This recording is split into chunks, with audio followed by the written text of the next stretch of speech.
Hola, les habla el coordinador juvenil de la Organización de Venezolanos Perseguidos Políticos en el Exilio, OEPEX. En esta oportunidad, para discutir o analizar algunos de los términos que usan las personas que son adeptas a las corrientes de izquierda para insultar a las personas que creen en las corrientes de derecha y que lamentablemente no tienen fundamento alguno. En primer lugar, me gustaría tocar el caso de lo que es el neoliberalismo, que yo creo que para nadie es un secreto, es un término que se usa no solo en Venezuela, sino a nivel mundial, para referirse a todas las personas que creen, por ejemplo, en un libre mercado. Y lo usan de una manera despectiva, lo usan básicamente como un sinónimo de fascismo, porque se le da mucha relación a lo que hizo, por ejemplo, Pinochet en Chile. Es decir, se asocia el neoliberalismo a lo que es extrema derecha.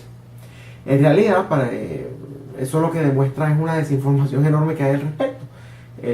Lo que es el término neoliberalismo lo propuso un señor, creo que era alemán, si mal no recuerdo, llamado Alexander Rousseau. Y el neoliberalismo básicamente, lo que este señor proponía era, él lo llamó una tercera vía para, digamos, corregir los errores del liberalismo clásico que a juicio de este señor ya había fracasado. Y lo que proponía era entonces, a pesar de que mantenía una especie de libre mercado, promovía la participación del Estado en la economía para tratar de solventar las fallas que el mercado no pudiese corregir.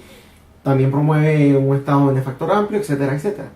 Es decir, es una corriente muy similar a lo que se conoce hoy como socialdemocracia, que todo el mundo sabe que eso es una corriente meramente de izquierda, que no tiene nada que ver con quienes defendemos lo que es la libertad de mercado y quienes defendemos el gobierno limitado. Porque vuelvo y repito, a este señor le parecía lógico que el gobierno participara o que el Estado se metiera en la actividad económica de los países, o que el Estado garantizara ciertos derechos por sobre lo que son vida, propiedad privada y libertad. Y esto es muy parecido a lo que la socialdemocracia hoy en día plantea en sus definiciones, en sus conceptos. El otro término al cual me quiero referir hoy es el capitalismo de Estado, que ya yo he hablado en algunas ocasiones, escrito sobre eso, y fue usado por el señor Julio Borges en el año 2009 para definir lo que era el modelo político que estaba gobernando Venezuela, que es el mismo que está ahorita. El señor Julio Borges dijo que lo que había en Venezuela no era un socialismo, sino un capitalismo de Estado, y esta excusa se ha usado en el pasado, eso también es algo a nivel mundial, que se usa para justificar los fracasos de la izquierda. Usted le pregunta a alguien que sea adepto a esas corrientes, a esas ideologías de izquierda, y le van a decir que, por ejemplo, la Unión Soviética también fue capitalismo de Estado, que no fue comunismo real, que no fue socialismo real. Lo mismo sucede en Venezuela y lo mismo va a seguir pasando en todos los modelos de izquierda cuando fracasen, porque eventualmente todos fracasan. Este término lo propuso un señor llamado Raymond Williams, que llama muchísimo la atención que era marxista. Y este básicamente es el término que se utiliza, como ya dije, para justificar los fracasos eminentes de las políticas que estas personas defienden.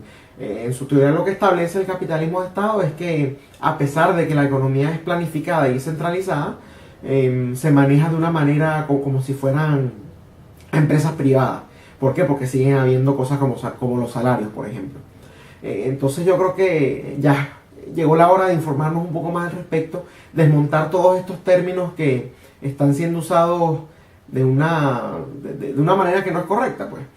Tanto capitalismo de Estado como neoliberalismo son corrientes que están sumamente alejadas de todo lo que propone la derecha en todos sus matices. Me atrevo a decir, a pesar de que yo no soy conservador, también va en contra de la derecha conservadora, porque ellos sí promueven, ellos promueven, digamos, un Estado grande en lo social, pero en la parte económica ellos sí promueven que el Estado no se entrometa, cosa que ninguno de estos dos términos defiende, sino por el contrario, estos dos términos, quizás el capitalismo de Estado un poco más radical que el neoliberalismo, lo que promueven es la participación gubernamental en la actividad económica del país, y eso no es libre mercado, eso no es capitalismo. Con respecto a ese término, de hecho, capitalismo es un sistema económico que se alcanza a través del libre mercado. Y el libre mercado no porque es un nombre llamativo para las personas, es libre mercado porque es libre de participación estatal. de participación gubernamental. Es decir, si el Estado participa en la economía del país, no es capitalismo. Y si es capitalismo, el Estado no participa en la economía del país, lo cual es un término que se contradice a sí mismo en su raíz. Entonces, bueno, este video lo que buscaba era tratar de desmontar esa idea de que el neoliberalismo y el capitalismo de Estado existen y son corrientes de derecha. Muy por el contrario, van en contra de todo lo que desde el liberalismo, desde el conservadurismo, desde el libertarismo se defiende. Muchas gracias.